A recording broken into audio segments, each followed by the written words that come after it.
Well, that's the motor out now. Um, Officially over there. I seriously doubt with the width of this engine hoist will allow me to roll it all the way back to my house, which is over there. So I'm probably just gonna have to leave it in the front for now. And we have security cameras, all that. I don't sleep anyway, but yeah. Oh well, I guess.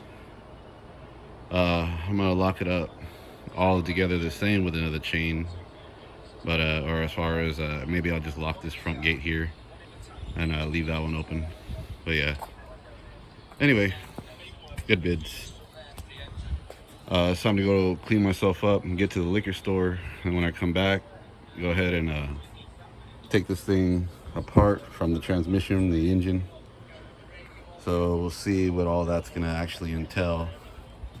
If I can't get away with just leaving the differential on, which is what I'm gonna want to do, and just literally get the transmission bolts in the back here. I think the bitch of it is if you try to take this off underneath the car, as you can see, that differential stabs into the transmission right there. So you have to not only line up the pilot shaft, but you have to line up the differential shaft the same if you don't take off the differential with the transmission and leave it all bolted together, all that crap. But that's a lot more work. That, again, you might as well just pull the whole damn motor out and save yourself a lot of headache. Anyway, so like I said, clean myself up, put this off to the side. Let's go to the liquor store real quick. Bean 19060i out.